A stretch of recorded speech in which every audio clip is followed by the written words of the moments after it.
안녕하세요. 안전뉴스 앵커 남은하입니다. 오늘은 플랜트 건설 현장에서 흔히 발생되는 안전사고 사례에 대해 알아보고 발생되는 원인과 이를 예방할 수 있는 대책에 대해 알아보는 시간을 갖도록 하겠습니다.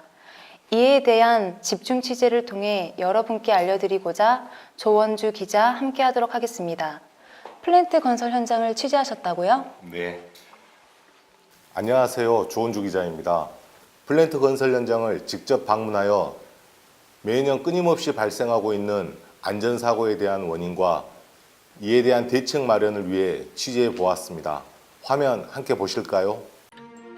건설 현장의 추락사고 정말 빈번하게 일어나고 있고 순간의 실수가 안타까운 사고로 이어지고 있는데요. 사람의 생명과도 직결된다는 인식을 높이고 조심 또 조심해야 함을 명심해야겠습니다. 지난 10월 7일 오전 11시경 배관공 김모 씨가 이미 해체된 비게이트를 위에서 작업을 하던 중 계곡으로 추락하게 되었습니다. 이는 발판 해체팀이 즉시 마금 조치를 하지 않았던 점과 후속 공정팀이 현장에 대한 파악이 안 된 상태에서 투입되어 추락하게 된 사례로 추정됩니다.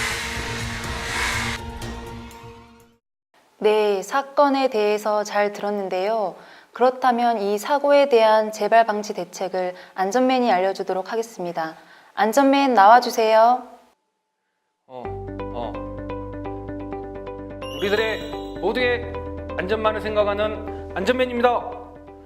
매번 반복되는 추락사고, 이를 방지할 수 있는 대책은 무엇일까요? 첫째, 계고부는 발견 즉시 사업주에게 보고하고 계고부는 즉시 마금 조치할 것. 둘째, 계고부는 철제물로 막고 반드시 고정 조치할 것.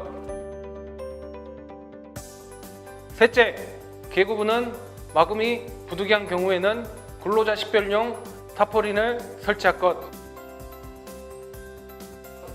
마지막으로 계고부 마금이 부득이한 경우에는 안전대 부착 설비를 설치할 것. 이렇게만 한다면 사고 예방이 되겠죠. 네, 안전맨 감사합니다. 이번에는 추락사고 못지않게 빈번하게 발생되는 협착사고에 대해 알아보겠습니다. 협착사고를 통해 손이 끼이는 사례가 가장 많으며 심하게는 몸이 협착되어 사망까지 이르게 되는 매우 무서운 사고입니다. 이번에도 실제 사례에 대해서 취재하셨다고요? 네, 그렇습니다. 이번에는 추락사고 못지않게 빈번하게 발생되는 협착사고에 대해 알아보겠습니다. 협착사고를 통해 손이 끼이는 사례가 가장 많으며 심하게는 몸이 협착되어 사망까지 이르게 되는 매우 무서운 사고입니다. 2017년 2월 27일 오전 11시경 철골 빔 위에서 10인치 파이프를 임양하던 중 잡고 있던 엘보와 철골 빔이 협착되었습니다. 이는 배관 인양 작업을 2인 1조로 하지 않고 맞대기 부분에 신체 부위가 직접적으로 닿는 등 불안정한 상태였기 때문으로 추정되고 있습니다. 그럼 이번에도 협착사고 재발 방지 대책을 안전맨이 알려주도록 하겠습니다. 다 함께 불러볼까요? 안전맨! 네, 이번에도 안전맨이 시원하게 대책을 알려드리겠습니다. 첫째, 스풀은 동일 사이즈별로 PP로프로 결속된 상태에서 하역할 것. 둘째, 스풀 프렌지 부분은 지면을 향할 것. 셋째, 하역 작업 혹은 맞대기 작업 시에 협착 타격 방지 장갑을 착용할 것. 넷째, 스풀 결속은 PP로프 사용을 시행하고 체인블럭 혹은 두바리에 결속할 것. 마지막으로 배관 작업은 2인 1조로 진행하고 상호 간의 시야 확보를 우선으로 할 것. 이상입니다. 오늘 하루도 안전하게 멋지게 퇴근하시기 바랍니다. 화이팅! 사건 취재와 대책을 알려준 안전맨 감사합니다. 통계청에 따르면 2014년 기준 대한민국의 노동자 10만 명의 산재 사망자는 10.8명으로 경제협력개발기구 회원국 가운데 1위였습니다. 대한민국의 산재 지표는 사망뿐만 아니라 부상률까지 다 합치면 매년 개선되고 있는 추세이긴 합니다. 하지만 지속적 안전교육과 현장의 안전을 위한 주의와 노력이 없으면 절대 개선되지 못할 것입니다. 추락, 협착사고 환자 발생 시 응급조치에 대해서 설명해 드리겠습니다. 첫 번째, 주변 사람에게 알립니다. 여기 사람이 다쳤어요. 빨리 와보세요. 두 번째, 추가, 폭발, 화재, 붕괴 위험 등 안전하지 않는 환경이라면 안전한 곳으로 옮깁니다. 추가, 사고 위험이 없는 환경이라면 환자를 옮기지 않습니다. 세 번째, 환자의 의식 상태. 이름이 뭐예요? 나이는요? 여기 어디세요? 묻고 다친 정도를 확인합니다. 네 번째, 119에 신고합니다. 현장 관리자에게 알립니다.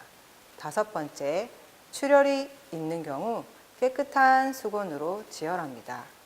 여섯 번째, 다친 부위를 건드리지 않습니다. 일곱 번째, 얼음을 구할 수 있으면 수건으로 싸서 다친 부위에 올려놓습니다. 여덟 번째, 119가 오는 동안 아무것도 먹이지 않고 토하는지, 의식이 떨어져 있는지 살펴봅니다.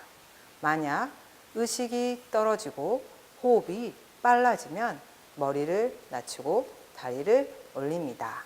마지막으로 내일의 안전 날씨 전해드리고 마치겠습니다. 안녕하세요. 안경 테스터 최승유 차유비입니다. 오늘의 안전 날씨를 전해드리겠습니다. 오늘은 곤장에서 여러 사고로 인해 날씨가 좋지 않았습니다. 공사장에 구멍이 뚫려있어 떨어지는 사고가 있었고 파이프에 손이 끼어 많이 아팠대요. 내일은 아주 날씨가 좋을 예정입니다. 왜냐하면 아저씨 아줌마들이 안전수칙을 잘 지키고 안전장치를 잘해서 아주 맑은 날씨가 되겠습니다. 그리고 서로 대화하는 거 잊지 마세요. 앞으로도 좋은 날씨만 있었으면 좋겠습니다. 왜냐하면 사랑하는 가족이니까요.